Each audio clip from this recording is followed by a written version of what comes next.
নমস্কার, আমি গোবিন্দদেব গোস্বামী অ্যাস্ট্রোলজিতে সবাইকে স্বাগত জানাই। আশা করি সবাই সুস্থ আছেন, সুন্দর আছেন। ঈশ্বর সকলের মঙ্গল করুন এই প্রার্থনা করে আজকের আমি আমার ভিডিও শুরু করছি। আজকের আলোচনার বিষয় হচ্ছে কন্যা রাশি অক্টোবর 2024। এই অক্টোবর মাসে কন্যার লগ্ন বা কন্যা রাশির যেসব জাতক জাতিকা আছেন তাদের অক্টোবর মাস কেমন যাবে সেই বিষয়ে একটা সামগ্রিক ধারণা আপনাদের দিতে চলেছি। অবশ্যই ভিডিওটিকে স্কিপ না করে দেখবেন, ভালো লাগবে। ভিডিওটির মধ্যে অনেক গুরুত্বপূর্ণ বিষয় থাকছে। প্রথমেই বলে রাখি, কন্যা রাশির মানুষজন বা কন্যা লগ্নের মানুষজন যারা আছেন তারা দীর্ঘদিন একটা অব্যবস্থার মধ্য দিয়ে চলছিলেন। অক্টোবর মাস তাদের প্রচুর প্রচুর সুযোগ দেবে। আপনারা যদি সেই সুযোগটা গ্রহণ করতে পারেন, অবশ্যই সার্বিক দিক থেকে আপনারা প্রচণ্ডভাবে গ্রহদের সহযোগিতা পাবেন। সুতরাং সুযোগটিকে কাজে লাগান, নিশ্চিতভাবে আপনারা ডেভেলপ করবেন। আজকের আলোচনা কন্যা রাশি, অতএব আলোচনাটা পুরো শুনুন। এবং শেষে বলে রাখি, যে দু একটি ক্ষেত্র আপনাদের বিরোধাচরণ করবে সেই ক্ষেত্রটি কিভাবে আপনি প্রশমিত করবেন সে সম্বন্ধে আমি আমার ভিডিওর শেষে আপনাদের জানিয়ে দিয়ে যাব। যাই হোক, আলোচনায় চলে যাই। কালপুরুষ চক্র একটি আঁকা আছে, দেখছেন 12টি রাশি, 27টা নক্ষত্র, 12টি রাশি, 9টা গ্রহ, এই মিলিয়ে আলোচনা। আবার প্রত্যেকটি নক্ষত্রের 4টি করে চরণ আছে।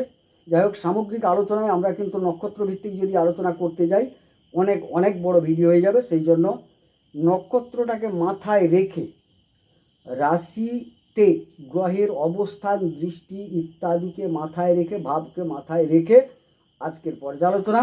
নিশ্চিত কন্যা রাশির কন্যা লগ্নের যেসব মানুষজন আছেন গুরুত্ব সহকারে শুনবেন, কারণ একটা বিরাট সুযোগ আপনাদের সামনে উপস্থিত হয়েছে।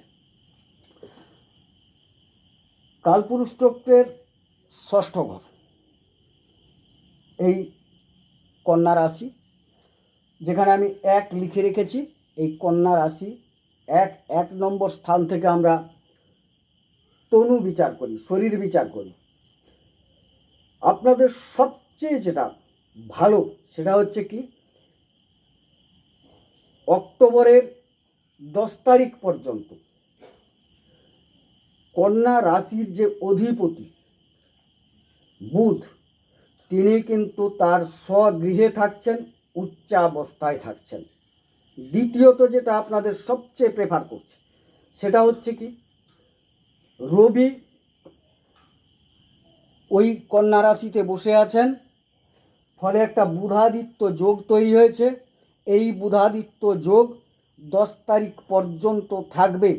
সুতরাং 10 তারিখ পর্যন্ত আপনাদের শরীর স্বাস্থ্য নিয়ে কোনো ভাবনার দরকার নেই। শরীর স্বাস্থ্যর কোনো রকম অবনতি পরিলক্ষিত হচ্ছে না।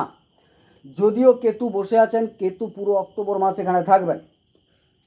কেতু কিছু পূর্বের রোগ, যেগুলো দীর্ঘদিন ধরে যারা ভোগ করছেন, সেই রোগগুলো আপনি চেষ্টা করবেন, অবশ্যই ডাক্তারের পরামর্শ নেন।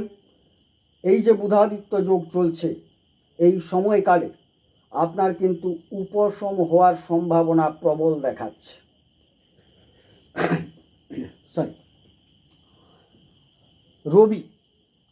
রবি 16 তারিখ পর্যন্ত কন্যা রাশিতে থাকছেন। তৎপরবর্তীকালে তিনি কিন্তু চলে আসছেন তুলা রাশিতে। এবং বুধ, উনি থাকছেন 10 তারিখ পর্যন্ত। তৎপরবর্তীকালে তিনি কিন্তু তুলা রাশিতে চলে আসছেন। তুলা রাশি হচ্ছে কন্যা রাশি বা কন্যা লগ্নের জাতক জাতিকা গণের রাশি সাপেক্ষে ধনস্থান বা দ্বিতীয় ঘর। এখানে একটা খুব গুরুত্বপূর্ণ সময় যেটা কন্যা রাশি পেতে চলেছে অক্টোবর মাসে, শুক্র, তুলা রাশির অধিপতি শুক্র, তিনি কিন্তু 13 তারিখ পর্যন্ত স্বগৃহে অবস্থান করছেন এবং মালব্য যোগ তৈরি করেছেন। অতএব আপনার ধনস্থানে মালব্য যোগ তৈরি হয়েছে 13 তারিখ পর্যন্ত। এখানে আরও একটা মজার জিনিস আছে, বুধ 10 তারিখ যখন আবার পৌঁছে যাচ্ছেন, বুধ শুক্রের জুটি একটা খুব উজ্জ্বল সম্ভাবনা তৈরি করবে, খুব ভালো সময় দেবে। সেই যে 10, 11, 12, 13, 4 দিন, এই 4 দিন সময় অর্থাৎ শুক্র বেরিয়ে যাবেন 13ই অক্টোবর, বুধ চলে আসছেন 10 তারিখ। সুতরাং 10 থেকে 13 এই যে সময়কালটা কন্যা রাশির জাতক জাতিকাগণের ধনস্থানের ক্ষেত্রে, উপার্জনের ক্ষেত্রে, টাকা পয়সার ক্ষেত্রে একটা স্মরণীয় সময় হয়ে থাকবে। সুতরাং আর্থিক দিক থেকে পরিচ্ছন্নভাবে বলা যায় যে কন্যা রাশির জাতক জাতিকাগণ একটা শুভ সময় এবং গুরুত্বপূর্ণ সময় পেতে চলেছেন, যা আপনারা বহুদিন পাননি। তার পরবর্তীকালে কি হচ্ছে, অক্টোবরের 16 তারিখ রবি কিন্তু ধনস্থানে নিচস্থ হচ্ছেন। রবি হচ্ছেন আপনার দ্বাদশপতি। দ্বাদশপতি দ্বিতীয় নিচস্থ হয়ে যাচ্ছেন। খুব একটা ক্ষতিকারক বলবো না, তবে যেটুকু ক্ষতি করবেন তিনি ধনস্থানে বসে, তার আমি একটা প্রতিকার আপনাদের শেষে জানিয়ে দিয়ে যাব। যাই হোক, পুরো মাস বুধ থাকছেন, অর্থাৎ লগ্ন বা রাশির অধিপতি তিনি নিজে ধনস্থানে থাকছেন। বুধ হচ্ছেন আপনার লগ্ন বা রাশির অধিপতি এবং তৎসঙ্গে দশমাধিপতি দ্বিতীয় স্থানে, অর্থাৎ লগ্নের অধিপতি এবং কর্মের অধিপতি হয়ে দ্বিতীয় স্থানে থাকছেন 10 তারিখ থেকে 29 তারিখ পর্যন্ত। অর্থাৎ এই সময়কাল বুধ কিন্তু আপনার কর্মের মাধ্যমে আপনাকে প্রভূত অর্থ দেওয়ার একটা জায়গা তৈরি করবে। গ্রহণ করার দায়িত্বটা আপনার, অর্থাৎ আপনি আপনার কর্মকে কাজে লাগিয়ে অর্থটাকে গ্রহণ করুন, উপার্জন করুন এবং সঞ্চয় করুন। তৃতীয় ঘর বৃশ্চিক রাশির ঘর। আমি আগেও বলেছি 13 তারিখ পর্যন্ত শুক্র থাকছেন। শুক্র তারপর চলে আসছেন তৃতীয় ঘরে। তৃতীয় ঘরে থেকে তিনি সরাসরি তার নিজ ঘর অর্থাৎ বৃষ রাশি, তার নিজ ঘর বৃষ রাশি ভাগ্যস্থলে দৃষ্টি দিচ্ছেন। তৃতীয় ঘর হচ্ছে, যেহেতু শুক্র দ্বিতীয় স্থানের অধিপতি, তিনি দ্বিতীয় অর্থাৎ তৃতীয়, সেখানে অবস্থান করবেন এবং ভাগ্য অবলোকন করবেন। সেই ক্ষেত্রেও বলি, পুরো অক্টোবর মাস শুক্র আপনাকে প্রচুর পরিমাণে দেবে, বুধ প্রচুর পরিমাণে দেবে। সুতরাং বুধ শুক্র যেহেতু খুব ভালো পরিমাণে আপনাকে দেওয়ার জায়গায় আছেন, নিশ্চিত থাকুন অক্টোবর মাস আপনাদের পক্ষে যাবে। বিশেষ করে আয় উপার্জন, আর্থিক দিক থেকে আপনারা একটা ভালো সময় পেতে চলেছেন। 4 নম্বর ঘর থেকে আমরা যেটা বিচার করি সেটা হচ্ছে কি, মা, যানবাহন, সুখ স্বাচ্ছন্দ্য, ঘরবাড়ি ইত্যাদি। এই জায়গায় এর অধিপতি হচ্ছেন বৃহস্পতি। এটা ধনুর অধিপতি বৃহস্পতি, তিনি কিন্তু বসে আছেন ভাগ্যস্থলে। বুঝতেই পেরেছেন, সুখ স্বাচ্ছন্দ্য, মা, যানবাহন, গাড়ি ইত্যাদি, তার যে অধিপতি তিনি বসে আছেন 9 নম্বর ঘর অর্থাৎ ভাগ্যস্থলে। সুতরাং আপনার ভাগ্য আপনাকে যথেষ্ট সাথ দেবে, যথেষ্ট পরিমাণে সহযোগিতা করবে। এবার দেখুন, ভাগ্য একটা পরিবেশ দেবে, আপনাকে কর্ম করে সেটাকে অর্জন করে নিতে হবে, সেটা আপনার দায়িত্ব। সুতরাং ভাগ্য অবশ্যই সাথ দেবে এবং আপনাকে সেটা গ্রহণ করতে হবে। তো একটু আগে তৃতীয় ঘর নিয়ে যে আলোচনা করলাম, এই জায়গায় একটা ঘটনা আছে। এখানে কিন্তু তিনটে গ্রহের দৃষ্টি পড়েছে এবং শুক্র তিনি চলে যাচ্ছেন 13 তারিখ। এখানে দেখা যাচ্ছে শনির দৃষ্টি আছে, শনি ষষ্ঠ স্থান থেকে দৃষ্টি দিয়েছেন, অবশ্যই ভালো ফল পাবেন।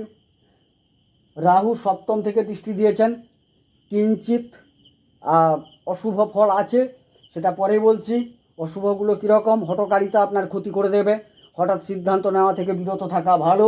অতি পরিমাণ পরাক্রমতা দেখাতে গিয়ে আপনি হয়তো একটু সমস্যায় পড়তে পারেন, তবে সেটাকে নিরসন করার জন্য বৃহস্পতি কিন্তু একদম সপ্তম দৃষ্টি ফেলে রেখেছেন, অতএব খুব বিপদাপন্ন হওয়ার সম্ভাবনা কম। তবু আমি আপনাদের বলবো যে একটু সচেতন থাকা বাঞ্ছনীয়। যাই হোক, চতুর্থ ঘর নিয়ে আলোচনা করলাম, সুখ স্বাচ্ছন্দ্য, মা, ঘর বাড়ি ইত্যাদি। এখানে মঙ্গলের একটা দৃষ্টি আছে, মঙ্গল বসে আছে দশমে, পরবর্তী ক্ষেত্রে একাদশে যাবেন। যাই হোক, দশমের দৃষ্টি আছে বৃহস্পতির ঘর, বৃহস্পতির সাথে মঙ্গলের সম্পর্ক ভালো। সুতরাং এই জায়গা থেকে আপনারা জমি বাড়ি ইত্যাদি যারা কেনার পরিকল্পনায় ছিলেন তারা এই সময়টাকে কাজে লাগাতে পারেন, কারণ চতুর্থের অধিপতি আপনার ভাগ্যস্থলে ভাগ্যের সহযোগিতা পাচ্ছেন। যানবাহন ইত্যাদি কেনা যাবে, সুখ স্বাচ্ছন্দ্য থাকবে, মায়ের শরীরটাও ভালো থাকবে। অতএব চতুর্থ ঘর আপনাকে ভালো ফল দিচ্ছে। পঞ্চম ঘর, যেখান থেকে আমরা বিবেচনা করি সবসময় প্রেম, সন্তান এবং উচ্চশিক্ষা। চতুর্থ ঘর থেকে শিক্ষাটা, মূল শিক্ষাটা যেটা ধরা হয়, সেখানে কিন্তু বৃহস্পতি সেই শিক্ষার ক্ষেত্র ভালো, উচ্চশিক্ষার ক্ষেত্রে বলি। পঞ্চমাধিপতি ষষ্ঠে গেছেন, ষষ্ঠে শনি ভালো ফল দেন এবং বক্রী অবস্থায় পঞ্চমের মতো ফল দিচ্ছেন, অতএব উচ্চশিক্ষার ক্ষেত্র ভালো যাবে। এর আরও একটা কারণ আছে, বৃহস্পতি ভাগ্যস্থল থেকে নবম দৃষ্টি দিয়ে রেখেছেন, সুতরাং ভালো ফল পাবেন। মঙ্গলও সঙ্গে দৃষ্টি রেখেছেন, তো যাই হোক দশমে বসে মঙ্গল দৃষ্টি রেখেছেন, পরবর্তী ক্ষেত্রে যখন তিনি নিচস্থ হবেন তখন আমি সেই আলোচনায় যাব। যাই হোক মঙ্গল দৃষ্টি রেখেছেন, যেহেতু বৃহস্পতির দৃষ্টি আছে সুতরাং খুব একটা খারাপ যাওয়ার সম্ভাবনা নয়। উচ্চশিক্ষার ক্ষেত্র আপনাদের ভালো যাবে, প্রেমের ক্ষেত্রেও ভালো যাওয়ার সম্ভাবনা। তবে যেহেতু শনি বক্রী অবস্থায় পঞ্চমের মতো ফল দিচ্ছেন, সেক্ষেত্রে আপনাদের একটু সচেতন হওয়া উচিত। শনি হচ্ছেন সাত্ত্বিক গ্রহ, নিষ্ঠাবান গ্রহ, সুতরাং যারা প্রেম করছেন সাত্ত্বিক প্রেম নিশ্চিতভাবে একটা জায়গা পাবে। আর যারা লালসাযুক্ত প্রেম করছেন বিরত থাকা বাঞ্ছনীয়, কারণ দেবগুরু বৃহস্পতির দৃষ্টি, তিনিও সাত্ত্বিক প্রকৃতির, শনি পঞ্চমের মতো ফল দিচ্ছেন, সেটাও ভালো ফল। কিন্তু মঙ্গলের যে দৃষ্টিটা আছে প্রেমের ক্ষেত্রে অনেকটা হঠকারিতা আনতে পারে, একটু সাবধান হওয়া বাঞ্ছনীয়। সেক্ষেত্রে বললাম শিক্ষার ক্ষেত্র, উচ্চশিক্ষার ক্ষেত্র অবশ্যই ভালো যাবে। যারা সন্তান নিতে চাইছেন, শনি এবং বৃহস্পতি, শনির অবস্থান মানে শনি ফল দিচ্ছেন পঞ্চমের মতো এবং বৃহস্পতির দৃষ্টি একটা শুভ কারক জায়গা তৈরি করেছে, এবং সঙ্গে মঙ্গলের যে দৃষ্টি আছে সেই মঙ্গলের দৃষ্টির জন্য আপনারা কিঞ্চিত হলেও একটু ডাক্তার দেখিয়ে নেবেন। মেবি কোনো ব্লাড রিলেটেড সমস্যা হলে হতে পারে, কোনো অপারেশন, কোনো সিজার ইত্যাদি ইত্যাদি, এগুলো হওয়ার সম্ভাবনা একটা দেখা যাচ্ছে। ষষ্ঠ ঘরে শনি বসে আছেন, রিপু ঋণ শত্রু রোগ ইত্যাদি, সেক্ষেত্রে শনি তার আনন্দময় গৃহে বসে আছেন, সুতরাং এ বিষয়ে আপনারা বিলম্বিত হলেও শত্রু দমন করতে পারবেন। যারা ঋণ নিতে চাইছেন ঋণ পেতে পারেন, যারা ঋণ পরিশোধ করতে চাইছেন ঋণও পরিশোধ হওয়ার সম্ভাবনা আছে। এবারে সেই জায়গায় রোগ ব্যাধি অনেকটা আগেই বলেছিলাম উপশম হওয়ার সম্ভাবনা, সুতরাং ষষ্ঠ ঘর থেকেও কন্যা রাশির জাতক জাতিকারা যারা আছেন তারা অবশ্যই ভালো ফল পাচ্ছেন। সপ্তমে বসে আছেন রাহু, বৃহস্পতির ঘর মীন রাশি, সেই বৃহস্পতি বসে আছেন কোথায়? আপনার ভাগ্যস্থলে, অর্থাৎ সপ্তমপতি ভাগ্যস্থলে। সপ্তম স্থল থেকে যেটুকু বিচার করা হয় ব্যবসা এবং বিবাহ মূলত বিচার করা হয়, অনেক কিছু বিচার করা হয়, ব্যবসা এবং বিবাহটাকে মূলত বিচার করা হয়। এক্ষেত্রে বলবো ব্যবসা আপনাদের ভালো যাওয়ার সম্ভাবনা, পার্টনারশিপ ব্যবসাও ভালো চলবে, ব্যবসা থেকে একটা উপার্জন ভালো হবে, নিশ্চিত কথা আপনারা বুঝে নেন, হতে বাধ্য। বাকি থাকলো বিবাহ। দেখুন সপ্তমে রাহু নতুন নতুন রিলেশান তৈরি করাবে, নতুন সংযোগ তৈরি করাবে। যেহেতু সপ্তমে রাহু বসে আছে আপনাদের বলবো একটু সচেতন থাকবেন। রিলেশান ঘটালেও, সম্বন্ধ ঘটালেও ভুল পথে পরিচালিত করতে পারে।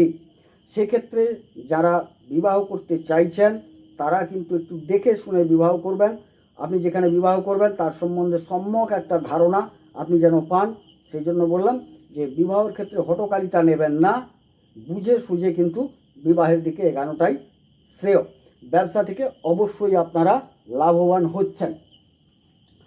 অষ্টমাধিপতি মঙ্গল এবং তিনি তৃতীয়াধিপতি, পরাক্রম এবং মারকের অধিপতি, পরিবর্তনের অধিপতি হয়ে কর্মস্থলে বসছেন। কর্মস্থলে কিছু পরিবর্তন পরিলক্ষিত হচ্ছে, অতএব সেই ক্ষেত্রে বলি আপনি কর্মস্থলে হয়তো একটু প্রমোশন হতে পারে, একটু চেঞ্জ হতে পারে জায়গার। যাই হোক সেটা কিন্তু প্রকারান্তরে খুব একটা খারাপ জায়গায় যাচ্ছে না। বৃহস্পতি বসে আছেন কোথায়? নবম স্থলে, বৃষের ঘর, শুক্রের ঘর। সেই শুক্র কিন্তু বর্তমান আপনার ধনস্থানে, অর্থাৎ ভাগ্যপতি ধনস্থানে, ভাগ্যস্থলে বৃহস্পতি, মারাত্মক একটা কম্বিনেশান। এই কম্বিনেশান রেয়ার পাওয়া যায়, রেয়ার একদম, যেটা কন্যা রাশির মানুষজন বা কন্যা লগ্নের মানুষজন পাচ্ছেন। তৎপরবর্তীকালে মানে 13 তারিখ পর্যন্ত থাকছে। তৎপরবর্তীকালে তৃতীয় যখন শুক্র ঢুকছেন, সরাসরি ভাগ্যের উপর দৃষ্টি দিচ্ছেন। আর শুক্র যখন ঢুকে যাচ্ছেন বৃশ্চিকে, সেটা হচ্ছে দ্বিতীয়। সুতরাং ভাগ্য আপনাকে অর্থ উপার্জনের ক্ষেত্রে, ধন সম্পদ আহরণের ক্ষেত্রে একটা বিরাট সহযোগিতা করবে, বিরাট পরিমাণে সহযোগিতা করবে কন্যা রাশির মানুষজনকে। যাই হোক, দশম স্থল কর্মস্থল মঙ্গল বসে আছেন, আমরা আলোচনা করলাম কিছু পরিবর্তন হতেই পারে, হবেও, সে থেকে একটু সাবধান। কর্মের পরিবর্তন হতে পারে, কর্মস্থলের পরিবর্তন হতে পারে, কিছু পরিবর্তন দেখা যাচ্ছে, এবং সেক্ষেত্রে একটু হঠকারিতা থেকে সাবধানতা অবলম্বন করা শ্রেয়। পরবর্তী ক্ষেত্রে মঙ্গল একাদশে ঢুকছেন। একাদশে কিন্তু কোনো গ্রহ খারাপ ফল দেন না, উপার্জন স্থল। একাদশে কোনো গ্রহ খারাপ ফল দেন না। পরাক্রম এবং মারক বা পরিবর্তনের সূচক গ্রহ, তিনি দশম থেকে একাদশে ঢুকবেন। সুতরাং কিছু একটা পরিবর্তনের মাধ্যমে প্রভূত উপার্জনের সম্ভাবনা। তবে যেহেতু মঙ্গল নিচস্থ হচ্ছেন, সেক্ষেত্রে যতটা সম্ভাবনা থাকার কথা ততটা হয়তো দিতে পারবেন না। সেক্ষেত্রে মঙ্গলকে কিন্তু 20 তারিখে যেহেতু নিচস্থ হচ্ছেন, আপনাদের একটু তার সমাধান করা উচিত, অর্থাৎ তাকে একটু সন্তুষ্ট করে দেওয়া উচিত। যাই হোক, বলা গেল এটা একাদশ ঘর। দ্বাদশ ঘর রবি ব্যয়স্থল ধরা হয়। ব্যয়স্থলের অধিপতি বর্তমান লগ্নে বসে আছেন এবং বুধের সাথে বসে আছেন, বুধাদিত্য যোগ তৈরি করে ফেলেছেন। ব্যয়পতি লগ্নে আসা অনেক ক্ষেত্রে ভালো না হলেও, যেহেতু তিনি বুধাদিত্য যোগ তৈরি করে ফেলেছেন, তিনি কিন্তু খারাপ ফল দেবেন না। তৎপরবর্তী ক্ষেত্রে রবি যখন দ্বিতীয় এসে নিচস্থ হয়ে যাবেন, সেক্ষেত্রেও একটু সাবধানতা অবলম্বন করা উচিত।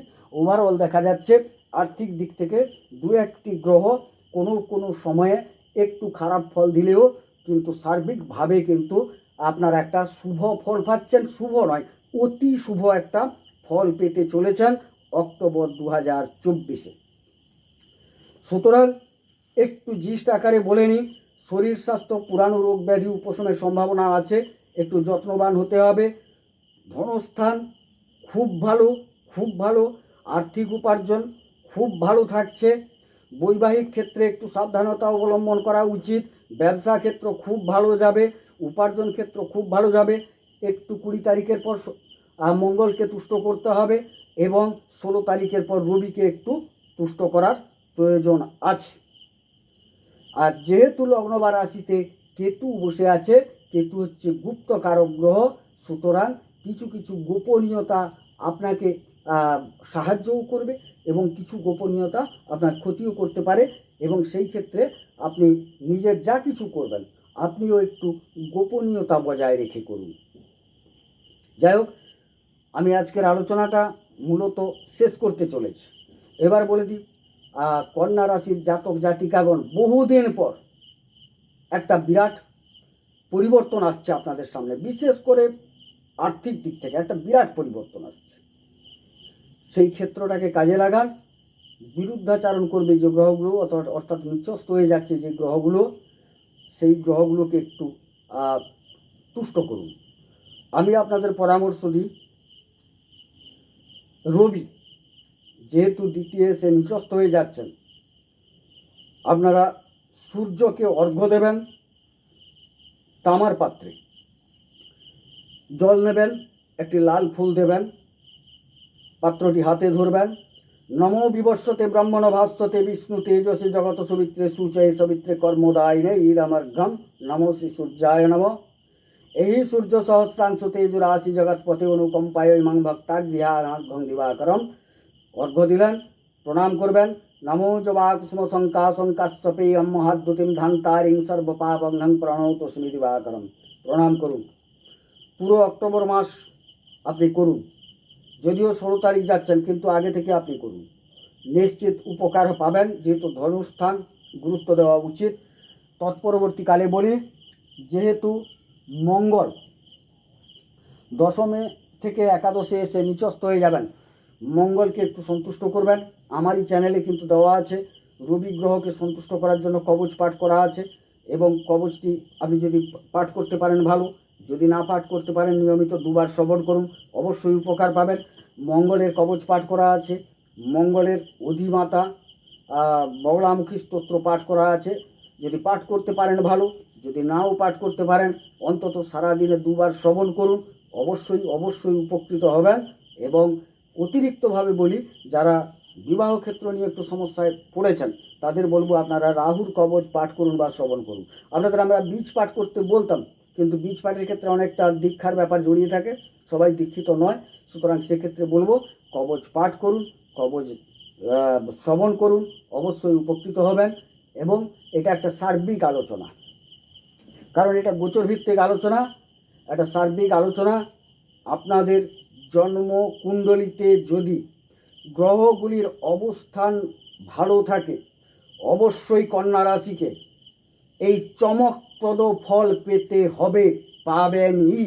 আর যদি কোনো কারণে এই গ্রহগুলি খুব খারাপ অবস্থায় থাকে তাহলে আপনি হয়তো চমকপ্রদ ফল না পেলেও গোচর ভিত্তিক যে আলোচনায় বেরিয়ে আসছে তার একটা সুফল পাবেন, এটা নিশ্চিত।